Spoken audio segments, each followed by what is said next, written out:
सदा है मुहशर में लब्बैक लब्बैक जहाँ हो उम्मतों ने पुकारा मोहम्मद।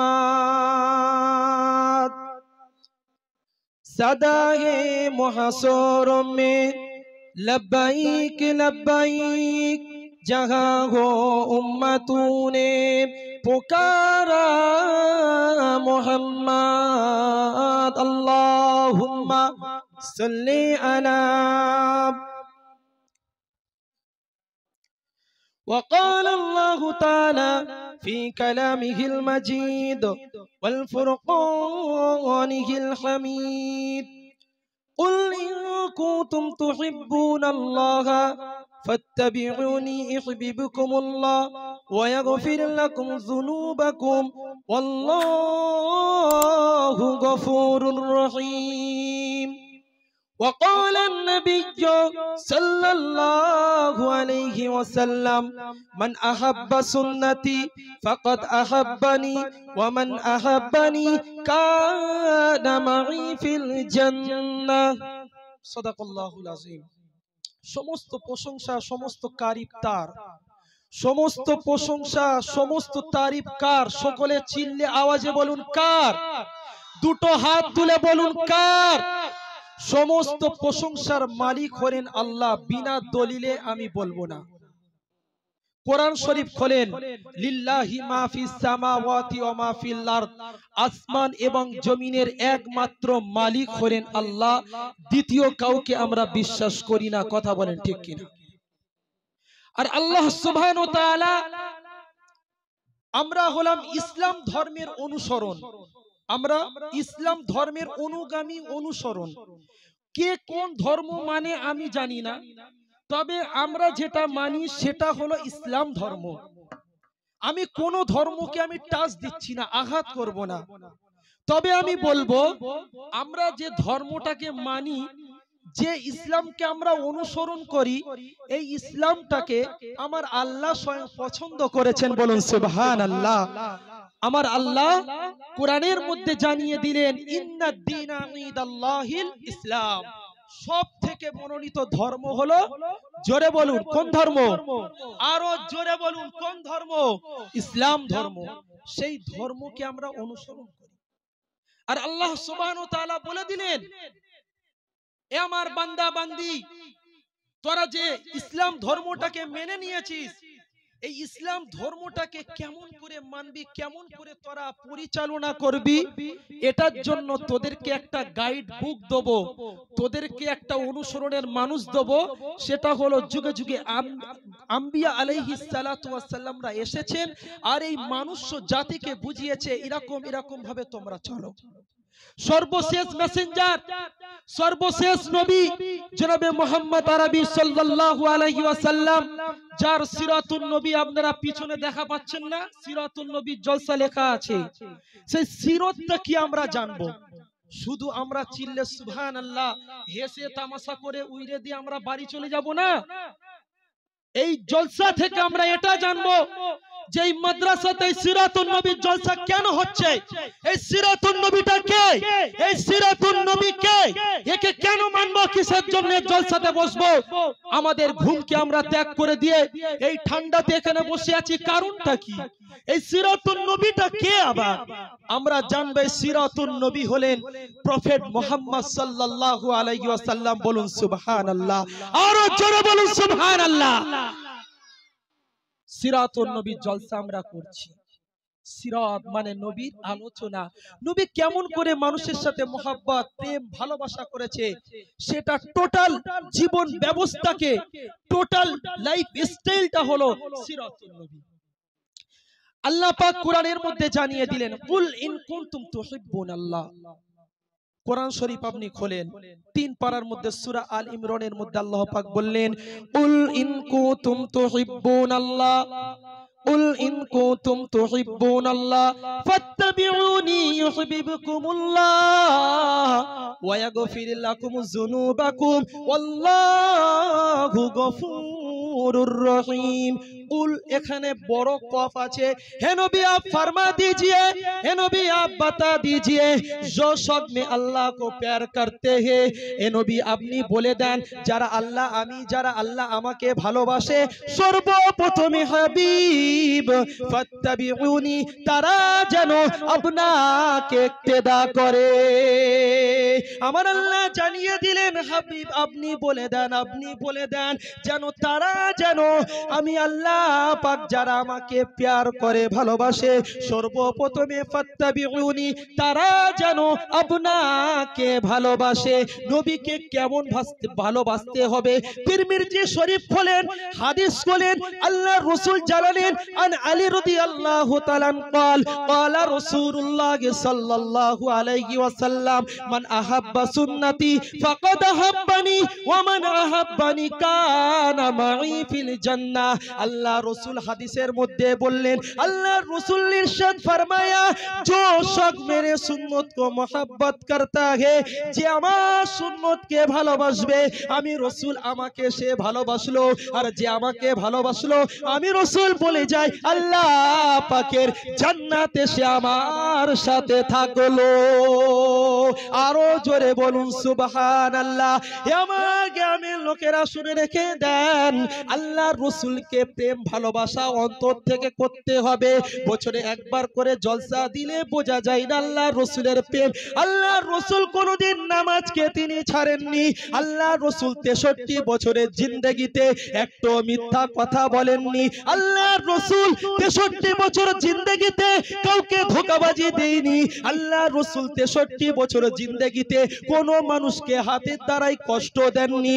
আল্লাহর রাসূল 63 বছর জীবনের জিন্দেগিতে এতিম মানুষকে দুঃখ দেয়নি। আল্লাহর রাসূল 63 বছর জিন্দেগিতে কারোর মনে কষ্ট দেয়নি। আজ আমরা বুকে হাত দিয়ে চিন্তা করে দেখি আমার ব্যবহারের কারণে আমার প্রতিবেশী খুশি নাকি অখুশি? কথা বলেন ঠিক কিনা? খালি নবীর প্রেম অন্তরে থাকলে হবে না। আমার রাসূলুল্লাহ যা করেছে আমি করব। রাসূল কেমন করে গায়ের ইসলামের সাথে ওঠা বসা করেছে এটাও আমি দেখব। রাসূল কেমন করে পাড়া প্রতিবেশীর সাথে সম্পর্ক রেখেছে এটাও আমি দেখব। রাসূল কেমন করে সংসার জীবন করেছে, রাসূল কেমন করে আম্মা জান আয়েশা সিদ্দিকা রাদিয়াল্লাহু তাআলা নূর সাথে সংসার জীবন করেছে, রাসূল কেমন নিজের মেয়ে ফাতেমাকে বিয়ে দিয়েছে, রাসূল কেমন গায়ের ইসলামের সাথে সম্পর্ক করেছে এটাও আমি আপনি আমার জিন্দেগিতে আসার দরকার আছে না নাই? আরো জোরে বলুন আছে না নাই? সেই নবীর আদর্শ নবীর প্রেম আমার আপনার অন্তরে থাকতে হবে। তবে আমি নবীর আশিক বলে আমি আল্লাহর কাছে বলতে পারবো আল্লাহ রাসূলকে আমি মহব্বত করি, আমি রাসূলকে ভালোবাসি। মুখে বলছে রাসূলকে ভালোবাসি, আপনারা নিজে চিন্তা করে দেখুন নবী সাল্লাল্লাহু আলাইহি ওয়াসাল্লাম কোনোদিনও মিথ্যা কথা বলেননি। আমার রাসূলকে সার্টিফিকেট শুধু মুসলমান দেয়নি, নবীকে উত্তম আদর্শওয়ালা নবী, উত্তম আখলাকওয়ালা নবী, গায়ের ইসলামও সার্টিফিকেট দিয়েছিলেন। কথা বলেন ঠিক কিনা? রবীন্দ্রনাথ টেগর তিনি কি ইসলাম ধর্মের মানুষ? জোরে বলুন না, অসুবিধা হচ্ছে নাকি? রবীন্দ্রনাথ টেগর মুসলমান ছিলেন, তানার মুখে কিন্তু দাড়ি ছিল। বড় আফসোস আজ আমরা মুসলমান আমাদের মুখে দাড়ি নেই, সব চাচা। কিন্তু রবীন্দ্রনাথ টেগর যে দাড়ি রেখেছিলেন, বাবরি চুল পরেছিলেন, জুব্বা পরেছিলেন। আচ্ছা আমি আপনাদের কাছে একটা সওয়াল করছি, আপনারা উত্তর দেবেন। রবীন্দ্রনাথ টেগর যে দাড়ি রেখেছিলেন, রবীন্দ্রনাথ টেগর যে সুন্নতি যে বাবরি চুল রেখেছিলেন, ওই রবীন্দ্রনাথ যদি আপনাদের এই মসজিদে এসে নামাজ পড়ে, নামাজ কবুল হবে? বলুন বলুন, কবুল হবে? কেন কবুল হবে না? তানার পরনত পিরহান আছে, বাবরি চুল আছে, দাড়ি আছে, কেন কবুল হবে না বলুন? হ্যাঁ, তাহলে আপনারা বয়ান শুনছেন, আলহামদুলিল্লাহ বলুন সুবহানাল্লাহ, নারায়ে তাকবীর, নারায়ে তাকবীর। দুটাই শর্ত, সে কিন্তু ইসলাম কালেমা সে পড়েনি। আপনি 60 বছর যদি মাথা ঢুকে যান, 80 বছর যদি ইবাদত করে যান, প্রত্যেক মাসে মাসে যদি উমরাই করে চলে যান, রমজান মাসে যদি রোজাও রেখে দেন, মনে করবেন এইগুলো সব আমাল। দান করছেন আমাল, সাদকা দিচ্ছেন আমাল, নেকির কাজ করছেন আমাল, হজে যাচ্ছেন, এই টোটাল সমস্ত জিনিস হলো আমাল। আর ঈমানটা হলো কি শুনে রেখে দেন, আল্লাহ রাসূল বললেন নিজের জানের থেকে যে আমি রাসূল এবং আল্লাহকে ভালোবাসবে, ওটাই হলো প্রকৃত ঈমান। আল্লাহ রাসূলকে জান দিয়ে ভালোবাসতে হবে। আল্লাহ রাসূল মসজিদে নববী শরীফের মধ্যে বসে আছে, একটা যুবক এসে বলল, ইয়া রাসূলুল্লাহ, ইয়া হাবিবাল্লাহ, হুজুর আমি ফরজ নামাজ পড়ি, নফল নামাজ বেশি পড়তে পারি না, ফরজ ইবাদত গুলো করি, নফল ইবাদত করতে পারি না, ফরজ হজটা আমি করেছি, নফল হজ আমি করতে পারি না, আন্নী তুহিব্বুল্লাহ রাসূলা, তবে ইয়া রাসূলুল্লাহ, ইয়া হাবিবাল্লাহ, নিজের জানের থেকে অন্তর থেকে আল্লাহ রাসূলকে ভালোবেসেছি। আল্লাহ রাসূল বললেন, আল মারউ মান আহাব্বা, এ বাবা ছেলে শোনো, যে আমি রাসূল আমাকে আমার আল্লাহকে ভালোবেসে নিল, আমি রাসূল বলে যাই কিয়ামতের দিনে এবং জান্নাতে এই দুটো আঙুল যেন পাশাপাশি আছে, আমি রাসূল বলি যে আমাকে ভালোবাসবে, আমার আল্লাহকে মহব্বত করবে, আমি রাসূল বলে যাই সে আর আমি জান্নাতে এই আঙুলের মতো একসাথে আল্লাহ পাকের জান্নাতে থাকবো। আরো জোরে বলুন সুবহানাল্লাহ। তাই কবি কি বলছে শুনুন, এক মে হি নেহি উন পর কুরবান জামানা হে, জোরে বলুন সুবহানাল্লাহ, আরো জোরে বলুন সুবহানাল্লাহ। এক মে হি নেহি উন পর কুরবান জামানা হে, जो रब्बे दो आलम का, जो रब्बे दो आलम का महबूब बेगाना है। बोलो सुभान। कल पुल से हमें जिसने खुद ही पार करा लेंगे, बोलो सुभान अल्लाह। कल पुल से हमें जिसने खुद ही पार करा लेंगे, जहरों का बाबा है, हुसैन का नाना है। তুলসিলাতে কে পার করবে সকলে বলুন, जहरों का बाबा है, हुसैन का नाना है। আল্লাহ রাসূল পুরসিরাতের দ্বারাই আমাদেরকে পার করাবে, এই গুনাহগার উম্মতিকে তিনি পার করাবে। রাসূলের আদর্শে আদর্শিত হয়েছিল গোটা বিশ্ববাসী।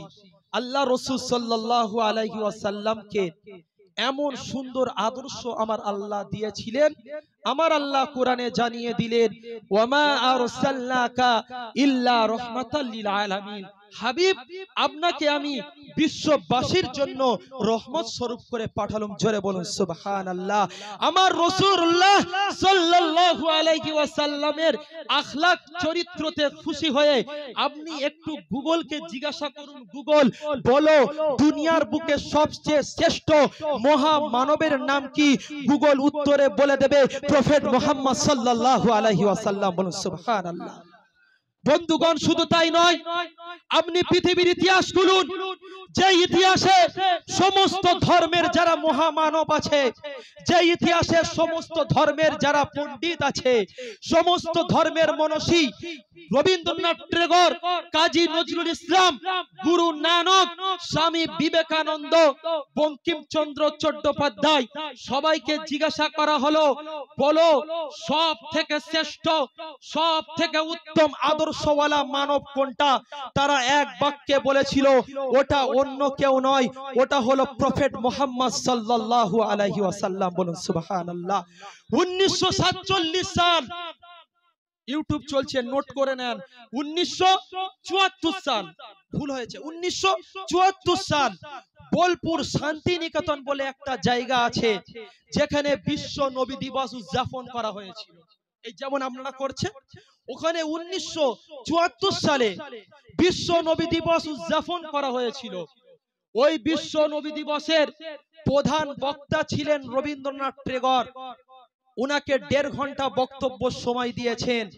উনি 1.5 ঘন্টার বক্তব্যের মধ্যে বলছেন, উনি বলেছিলেন, আমার জীবনে আমি এত মনীষীর জীবনী পড়েছি, আমার জীবনে আমি এত মহামানবের কিতাব পড়েছি, সব থেকে উত্তম আদর্শওয়ালা, সব থেকে চরিত্রওয়ালা মহামানব হলেন প্রফেট মুহাম্মদ সাল্লাল্লাহু আলাইহি ওয়াসাল্লাম। বলুন সুবহানাল্লাহ, চিৎকার দিয়ে বলুন সুবহানাল্লাহ। শুধু তাই নয়, শুধু তাই নয়, একজন খ্রিস্টান লেখক, খ্রিস্টান কলামিস্ট মাইকেল এইচ হার্ট, তিনি একটি গ্রন্থ লিখেছিলেন, তিনি একটি কিতাব লেখেন। ওই কিতাবটার নাম হলো দি 100 ranking of the most personality in the world. গোটা বিশ্ব কাঁপানো 100 জন মনীষীর জীবনী ওই কিতাবের, ওই গ্রন্থের মধ্যে তিনি এনেছেন। সেখানে মুসা আলাইহিস সালাতু ওয়াস সালামের জীবনী এনেছেন, সেখানে হযরত ঈসা আলাইহিস সালাতু ওয়াস সালামের জীবনী এনেছেন, ইমাম বুখারীর জীবনী এনেছেন, ওখানে স্বামী বিবেকানন্দর জীবনী এনেছেন, শ্রী রামকৃষ্ণর জীবনী এনেছেন, শ্রী চৈতন্যর জীবনী এনেছেন, ওখানে এমন করে জেমস ওয়াল্টের জীবনী এনেছেন, এমন করে মার্টিন লুথার কিং উনার জীবনী এনেছেন, এমন করে চেঙ্গিস খানের জীবনী এনেছেন, এমন করে রানী এলিজাবেথের জীবনী এনেছেন, ইত্যাদি ইত্যাদি। কিন্তু বড় আশ্চর্যের বিষয় হলো, সমস্ত জীবনীর মধ্যে উনার র্যাঙ্কিং এর মধ্যে top of the travel number 1 এ যে নামটি রেখেছেন, ওটা কে জানো? ওটা হলো আমার আপনার নবী প্রফেট মুহাম্মদ সাল্লাল্লাহু আলাইহি ওয়াসাল্লাম। আরো জোরে হলো না? আরো চিৎকার দিয়ে বলুন, আরো জোরে বলুন। আমার নবীর মাকাম আমার আল্লাহ বাড়িয়েছে। নবীকে যে ভালোবেসেছে ও তো সিদ্দিক আকবর হয়েছে, নবীকে যে প্রেম করেছে ওমরে ফারুক হয়েছে, নবীর যে বিরোধী করেছে সে তো আবু জেহেল হয়েছে, নবীকে যে প্রেম করেছে হযরতে আলী হয়েছে, নবীর সাথে যে দুশ্মনী করেছে ও তো উতবা সাহেবা হয়েছে। কসম খোদা বলে যায়, আমার নবীকে যারা অপমান বেইজ্জত করবে, আমার কোরআনকে যারা অপমান করবে, আমার আল্লাহ তাকে অপমান করে দেবে। আপনারা জানেন টাটকা খবর, আমেরিকায় কি হচ্ছে দেখেন, দেখেন তো কি হচ্ছে? জোরে বলুন, কেন হচ্ছে?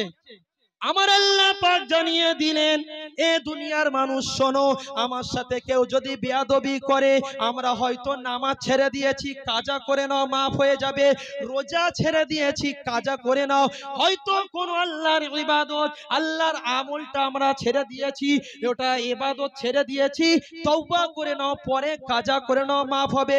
মনে রেখে দেবেন, আমার নবীর সাথে কেউ যদি গোস্তাগি করে, আল্লাহ পাক তাকে কোনোদিনও মাফ করবে না, কোনদিন মাফ করবে না। আমার রাসূলের সাথে কেউ যদি গোস্তাগি, দরুদ শরীফ আল্লাহুম্মা সাল্লি আলা, জোরে জোরে পড়ুন।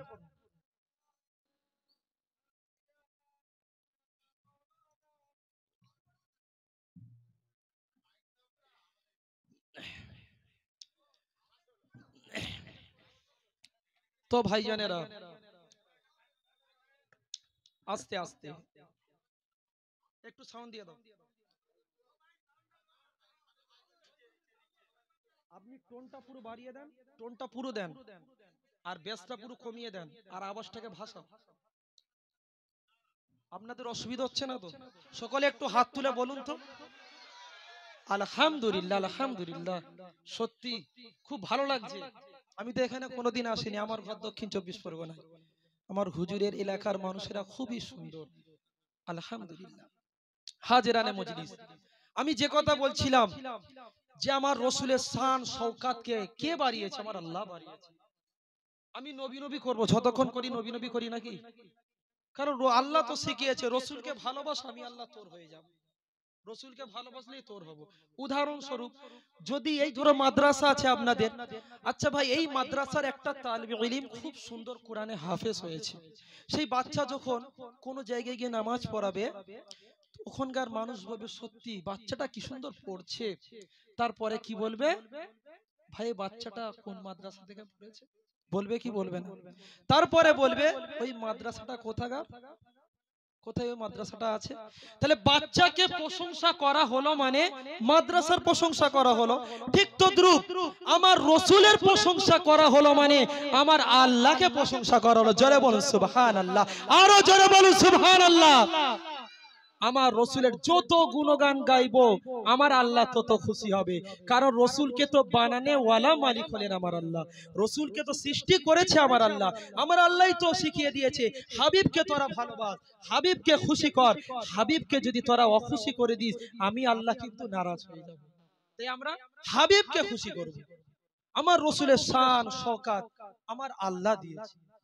আল্লাহর রাসূল সাল্লাল্লাহু আলাইহি ওয়াসাল্লাম তার শান শওকাতকে কেমন দিয়েছে শুনুন।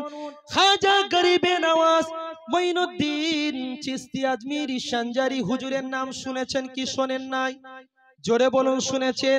আল্লাহ পাকের একটা প্রেমিক ছিল, আল্লাহ রসুলকে কেমন প্রেম করেছিল দেখে নিন, আল্লাহ রসুলকে কেমন মোহাব্বত করেছিল দেখে নিন। তানার ওস্তাদ উসমান হারুনি রদি রহমাতুল্লাহ আলাইহি, একদিন উসমান হারুনি রহমাতুল্লাহ আলাইহি হুজুর আমার এশারের নামাজটা পড়ে নিয়ে নিজের কামরাতে হুজরা মুবারকে মুরাকাবা মুশাহিদা করছিলেন। এমন করে তানার খাদেম খাজা গরিবে নওয়াজকে ডেকে বলল, বাবা এদিকে এসো। এ বাবা মুরিদ, তোমাকে আমি আজ একটা কথা বলবো, তবে কথাটা বলার আগে এটাও বলে দিই। এ বাবা মুরিদ শোনো, তোমাকে যে কথাটা আমি বলবো এই কথাটা তুমি দ্বিতীয় কোনো ব্যক্তিকে বলবে না। আর যদি তুমি কাউকে বলে দাও আল্লাহ পাক তোমাকে জাহান্নামে বানিয়ে দেবে। যদি এই কথাটা তুমি কাউকে বলে দাও আল্লাহ পাক তোমাকে জাহান্নামে। আল্লাহর রাসূলের প্রেমিক খাজা গরিবে নওয়াজ মঈনুদ্দিন চিশতি আজমিরি সঞ্জারি বললেন, হুজুর বলেন। উসমান হারুনি বলল, এ বাবা মুরিদ শোনো, এ বাবা মুরিদ খুব লক্ষ্য করে শোনো। ওলি নবীদের উপরে ওহী আসে, ওলি আউলিয়াদের উপরে ইলহাম আসে, গায়বী আওয়াজ এসে গেল। এ উসমান হারুনি, আজ ফজরের নামাজটা তোমার পেছনে যতগুলো মানুষ ইক্তেদা করে নামাজ আদায় করবে আমি আল্লাহ পাক তাদের জিন্দেগীর গুনাহগুলোকে maaf করে দিয়ে তাদেরকে আমি বেহিসাব জান্নাতি বানিয়ে দেব। হে বাবা মুনির শোনো, এই কথাটা কিন্তু তুমি কাউকে বলবে না। যদি তুমি কাউকে বলে দাও আল্লাহ পাক তোমাকে জাহান্নামে দেবে। খাজা গরিবে নওয়াজ এই কথাটা শুনে নিয়ে তানার ঘরে চলে এলো, হুজরা মুবারকে চলে এলো।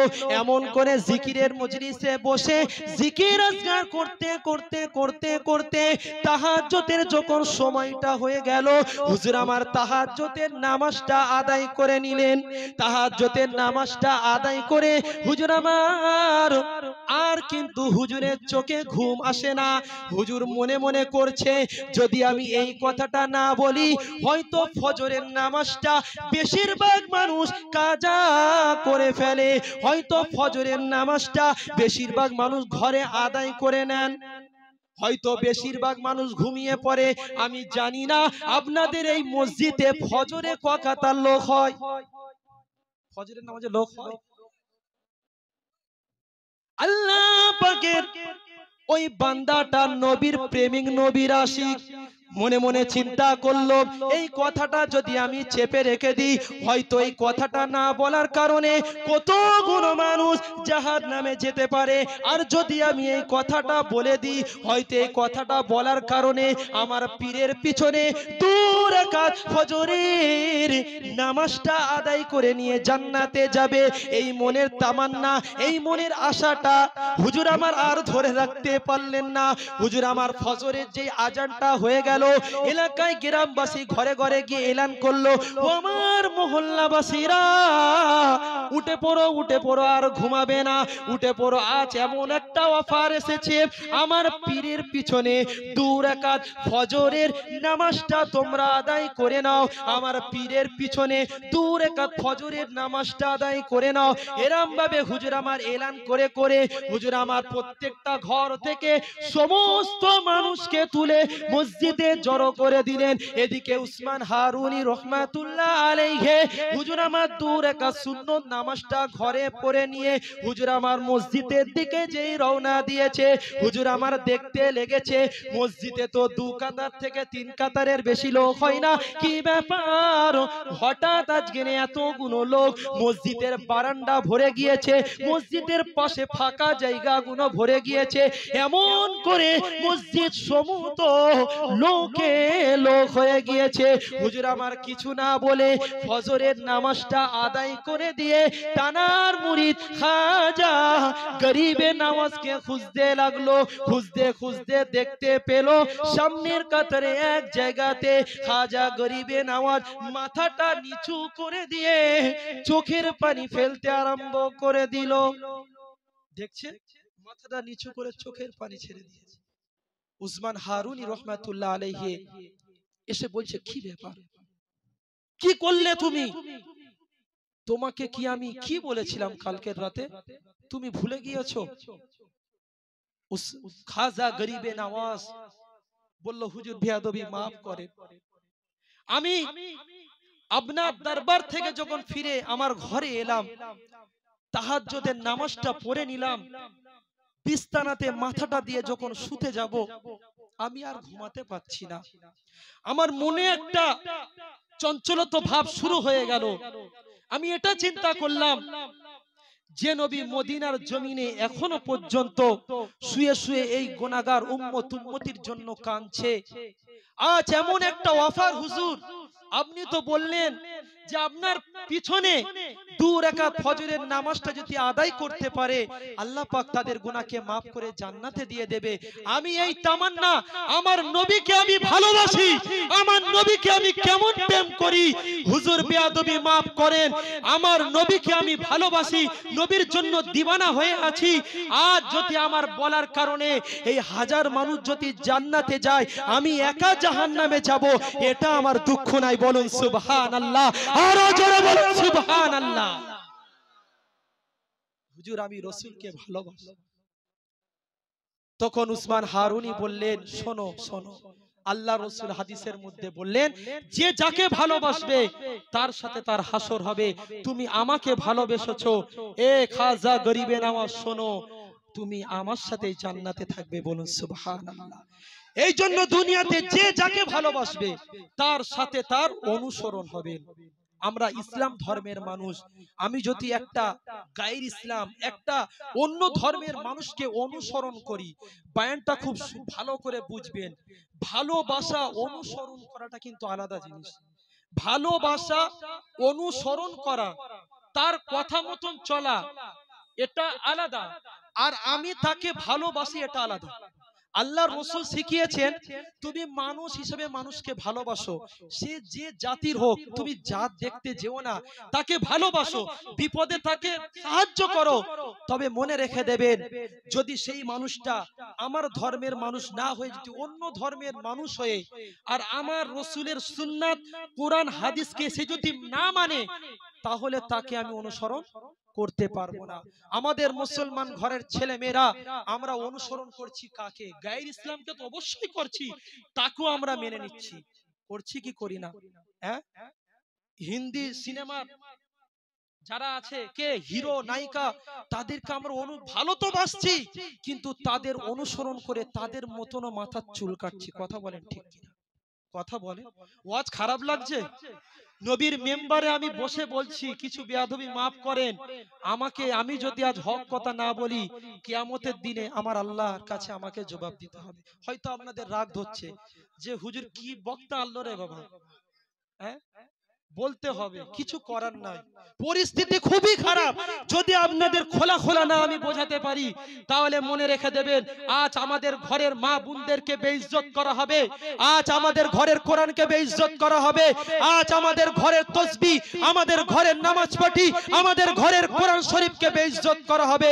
যেমন ইসরায়েলরা করছে, মনে রেখে দেবেন, ওরা আমাদের উপরে যা জুলুম করছে আপনারা দেখে যাচ্ছেন, আপনারা দেখছেন, ওই এমন আগুন আল্লাহ লাগিয়ে দিয়েছে, এখনো পর্যন্ত ওই আগুনকে লেভাবার মতন কোন পানি, কোন ইঞ্জিনিয়ার, কোন পৃথিবীর ক্ষমতা এখনো পর্যন্ত তৈরি হয়নি। কথা বলেন ঠিক কিনা? এত অত্যাচার করছে মুসলমানদের উপরে। কেন আমরা অত্যাচার হচ্ছি? আজ মুসলমান মার খাচ্ছে, দেখুন মার খাচ্ছে মুসলমান, যেখানে মার খাচ্ছে মুসলমান, লাঞ্ছিত, বঞ্চিত, অপমানিত হচ্ছে মুসলমান। একটার কারণ কিতাবুল্লাহ ওয়া সুন্নাতে রাসূলুল্লাহ, এই দুটো জিনিসকে মুসলমান আজ ছেড়ে দিচ্ছে। ছেড়ে দিচ্ছে কি দেয় না? আপনি দেখুন, একটা মৌলী সাহেব মুখে দাড়ি, মাথায় টুপি, পাশে দাঁড় করান, আরেকটা মুসলমানকে দাড়ি চাচা, প্যান্ট স্যুট পরা পাশে দাঁড় করান। আমি বলে যাচ্ছি, এখান থেকে আপনারা হাওড়ার স্টেশনে যাবে, আল্লাহ না করুক, আল্লাহ না করুক, যদি দুজনের ইন্তেকাল হয়ে যায়, দুটোই কিন্তু মুসলমান। যার মুখে দাড়ি, মাথায় টুপি, গায়ে পাঞ্জাবি, মুসলমান ধর্মের মানুষ এসে কোনো কথা হবে না, বলবে এটা আমার ধর্মের লোক, একে আমরা নিয়ে যাই, গোসল দিয়ে একে জানাজা দাফন দিয়ে জানাজার নামাজ পড়িয়ে দেব। আর পাশেও কিন্তু মুসলমান, ওর আছে মুখে দাড়ি চাচা, প্যান্ট স্যুট পরা, ওই মানুষটাকে বেধর্মীর মানুষরা এক কথাতে এসে বলবে ও আমার জাতির লোক, আমি একে নিয়ে চলে যাই, একে আগুনে পোড়াবো। আপনারা আগুনে পুড়তে চান? তাহলে কি করে বুঝবে মুসলমান? একটাই উপায়, এর তো মুখে দাড়ি চাচা, প্যান্ট স্যুট পরা, চুল কেটেছে সেই কি সব বলে খেলোয়াড়, আমি চিনি না তাদের মতন। একটাই চিনার উপায় কি, ওটা আমি আর বলছি না, সব বুঝে নিচ্ছেন তো? বুঝে নিচ্ছেন তো? তাহলে এখানে চিন্তা করুন, ওই মুসলমানেরা সুন্নাত যদি থাকতো, ওই মুসলমানের মুখে যদি দাড়ি থাকতো, আজ মুসলমান, আপনি একটা দেখান যে একটা মুসলমান মুখে আছে দাড়ি, মাথায় আছে টুপি, গায়ে আছে পাঞ্জাবি, ওই মানুষটা বেইজ্জত হয়েছে একটা আপনি দেখান, যে একটা ওই মানুষকে বেইজ্জত করেছে। আপনি মাথায় টুপি দিয়ে, মুখে দাড়ি রেখে রাস্তাতে হেঁটে হেঁটে যাবেন, মোড়ে মোড়ে, পাড়ায় পাড়ায়, আপনাকে লোক দেখলে বলবে আসসালামু আলাইকুম হুজুর, আপনি কিন্তু কিছুই না, কি বলবে? আসসালামু আলাইকুম, সম্মান দেবে। এই সম্মানটা কে দিচ্ছে? এই সম্মানটা কে দিচ্ছে? আজ আপনি যদি গায়ের ইসলামের মতন সেজিয়তি রাস্তায় হেঁটে যান, এ সম্মান কিন্তু পাওয়া যাবে না। হাজরানে মজলিস, যে কথা আমি বলতে ওদিকে ঘুরে যাচ্ছি, নবীর আদর্শ আমি বলছিলাম, নবীর আদর্শ। আমার নবীকে চিনে নেন, আমার রসুলকে চিনে নেন। জার্মানের বিখ্যাত ডক্টর মিস্টার কুক, একটু ইতিহাস বলছি শোনেন। জার্মানের বিখ্যাত ডক্টর মিস্টার কুক, উনি একদিন জার্মানের ছেলেমেয়েদেরকে, জার্মানের ছেলেমেয়েরা জিজ্ঞাসা করছে, মাস্টার মশাই, দি হোলি কোরআন, ইসলাম সম্পর্কে, কোরআন সম্পর্কে, মোহাম্মদ সম্পর্কে কিছু মতামত পেশ করুন। মিস্টার কুক বললেন, দি হোলি কোরআন and television prophet Muhammad sallallahu alaihi wasallam, your future life successful, it is my challenge। এ জার্মানের ছেলেমেয়েরা, তোরা যদি তোদের ভবিষ্যৎ জীবনটা উন্নতির চরম শিখরে পৌঁছাতে চাস, আমি মিস্টার কুক তোদের চ্যালেঞ্জ দিয়ে বলে যাচ্ছি, একটা নবী এসেছিল, যে নবীর উপরে এসেছিল কোরআন, আর তার উপরে এসেছিল হাদিস। এ জার্মানের ছেলেরা, তোরা যদি ওই কোরআনটাকে পড়িস আর হাদিসটাকে গবেষণা করিস, আমি মিস্টার কুক তোদের চ্যালেঞ্জ দিয়ে বলে যাচ্ছি, তোদের ভবিষ্যৎ জীবনটা উন্নতির চরম শিখরে পৌঁছে যাবেন। উচ্চ স্বরে বলুন সুবহানাল্লাহ, দুটো হাত তুলে বলুন সুবহানাল্লাহ। তোদের ভবিষ্যৎ জীবনটা উন্নতির চরম শিখরে পৌঁছে যাবে। আমার আল্লাহ রাব্বুল আলামিন চ্যালেঞ্জ দিয়ে দিলেন, আমার নবীর আদর্শকে ধরে নাও। আমার কাছে টাইম কম, একটাই কথা বলবো, লাস্ট একটাই কথা আমি বলে যাব। আপনারা 5 ওয়াক্ত নামাজটা পড়েন, 5 ওয়াক্ত নামাজটা পড়েন। এই মজমা থেকে আপনারা নিয়ত করেন ইনশাআল্লাহ যতদিন আমরা বেঁচে থাকব, আমাদের নিঃশ্বাসটা যতদিন পড়ছে, আমরা ততদিন 5 ওয়াক্ত নামাজে আমরা শামিল হব। 5 ওয়াক্ত নামাজ আমরা পড়ব। আল্লাহ রসুলের হাদিস মনে পড়ে যায়। আল্লাহ রসুল সাল্লাল্লাহু আলাইহি ওয়াসাল্লাম বলছেন, যে রসুল আমাদের জন্য কোনোদিন বদদোয়া করেননি, যে রসুল এই উম্মতের খারাপই চাননি, কিন্তু যে রসুল নুরানি জবান থেকে বললেন, আমার মন চাই কিছু যুবককে জড়ো করি আর বলি ওই সমস্ত ঘরগুলোকে আগুন লাগিয়ে দাও, যেই ঘরে মসজিদের মুয়াজ্জিন 5 ওয়াক্ত আজান দিচ্ছে, ওই আজানটা ওই ঘরে যাচ্ছে, ওই কানে যাওয়ার পরেও যে সমস্ত যুবকেরা, যে সমস্ত মানুষেরা মসজিদে এসে 5 ওয়াক্ত নামাজটা পড়ে না, আমি রসুল বলে যাই ওদের ঘরগুলোকে যেন জ্বালিয়ে দেওয়া হয়। হাজিরানে মজলিস দেখুন, রসুল শেষ জীবনে একটাই কথা বলেছেন, আস-সালাত আস-সালাত, এ উম্মত তোমরা নামাজ ছেড়ো না। আমার রসুল শেষ জীবনে একটাই কথা, নামাজ নামাজ, তোমরা নামাজ পড়ো। তোমার রুজিতে বরকত হয় না, তোমরা নামাজ পড়ো। তোমার সংসারে অশান্তি, তুমি নামাজ পড়ো। নামাজ পড়ে আমার আল্লাহর কাছে চাও, সেজদাতে গিয়ে আমার আল্লাহর কাছে চাও, দোয়াতে হাবলি হাবলি বলে আওয়াজ তোলো, চোখের পানি হাতে ফেলো, দেখবে তোমার সংসারে বরকত হবে, তোমার কারবারে বরকত হবে, তোমার সমস্ত জিন্দেগির লাইফ স্টাইলটা আনন্দের সাথে চলে যাবে। নামাজটা এমন একটা ইবাদত, এ নামাজ পড়লে আল্লাহর সাথে দিদার হয়, বলুন সুবহানাল্লাহ। আমার রাসূল বললেন, আল্লাহ আমি তো চলে যাব, আমার গুনাহগার উম্মতি কি হবে? তারা তো আপনাকে আর দেখা পাবে না, আপনার সাথে তারা দিদার করতে পারবে না। মুসা কালিমুল্লাহ আল্লাহর সাথে কথা বলতো। মুসা কালিমুল্লাহ বলছে, আল্লাহ আর কেউ কি আছে যে আপনার সাথে কথা বলবে? আমার আল্লাহ পাক বললেন, আছে। আমার একদল স্পেশাল বান্দা বান্দি রেখে দিয়েছি, তারা যখন নামাজে দাঁড়িয়ে যাবে, তারা যখন নামাজের নিয়তটা করবে, আমি আল্লাহ তাদেরকে ডাইরেক্ট দেখা দেব, বলুন সুবহানাল্লাহ। এত বড় একটা অফার। আল্লাহ রসুল বললেন, তুমি যখন নামাজে দাঁড়াবে, মনে করো তুমি আল্লাহকে দেখছো, সেটা যদি না মনে করো, মনে করো আল্লাহ তোমাকে দেখছে। এত কাছাকাছি মুসা কালিমুল্লাহ আল্লাহর সাথে কথা বলতেন, টাইম ফিক্স করা আছে, কিন্তু এই উম্মতির জন্য একটা অফার। আমার আল্লাহ বলছে, মুসা শোনো, তুমি আমার সাথে কথা বলো, তোমার একটা টাইম আছে, কিন্তু আমার আখিরি জামানার নবীর উম্মতি, তার এমন একটা সুযোগ রেখেছি, ওই উম্মতি যখন নামাজে দাঁড়িয়ে যাবে, সূরা ফাতিহা শরীফ পড়বে, সূরা রহমান পড়বে, ইয়াসিন পড়বে, সে যতক্ষণ নামাজে দাঁড়িয়ে যাবে, যতক্ষণ খুশি আমি আল্লাহ আমার সাথে কথা বলবে, তার জন্য কোনো টাইম ফিক্স করা নাই, বলুন সুবহানাল্লাহ। আল্লাহ পাক আমাদের সকলকে 5 ওয়াক্ত নামাজ পড়ার তৌফিক দান করুন। এখান থেকে নিয়ত করি, দুটো হাত তুলে আমরা আল্লাহকে সাক্ষী রাখি, আমরা আজ গেরে ফজর থেকে কে কে মসজিদে যাব? হাত তুলুন, আরো হাত তুলুন, বলো ইনশাআল্লাহ। নারায়ে তাকবীর, নারায়ে তাকবীর। আল্লাহ পাক আমাদের সকলকে আমল করার তৌফিক দান করুন। আমি গুনাহগার, আমার ওস্তাদ এখানে বসে আছে, আমার ওস্তাদ বসে আছেন, সেরকম ভাবে কথা আমি আলোচনা করতে পারলাম না। ওস্তাদের সামনে ছাত্ররা কত বলবে, ভয় লাগে না একটা? আপনারা আমার জন্য দোয়া করবেন, আমিও আপনাদের জন্য দোয়া করব। আমি তালিবে ইলম, আমি এখনো শিখছি, শেখা হয়নি। আপনারা দোয়া করবেন যেন আল্লাহ পাক আমাকে নিঃশ্বাস যতদিন আমার আছে হক কথা যেন বলার তৌফিক দেয়, বলুন আল্লাহুম্মা আমিন। কথা বলার মধ্যে যদি কিছু ভুল হয়ে যায় আমাকে মাফ করে দেবেন। আমার ভাইয়েরা, আমার আব্বারা এবং আমার সিনিয়র ওস্তাদরা আছেন, আমার হুজুররা আছেন, এই কথা বলার জন্য যদি কিছু বেয়াদবি করে থাকি আমাকে মাফ করে দেবেন, মাফ করে দেবেন ইনশাআল্লাহ। আমি আপনাদেরকে সালাম দেব, আপনারা উত্তর দেবেন, আসসালামু আলাইকুম। আপনারা আমাকে সালাম দেন, ওয়া রাহমাতুল্লাহি ওয়া আলাইকুম আসসালাম ওয়া রাহমাতুল্লাহি ওয়া বারাকাতুহু। দরুদ শরীফ, আল্লাহুম্মা সাল্লি আলা মুহাম্মাদ।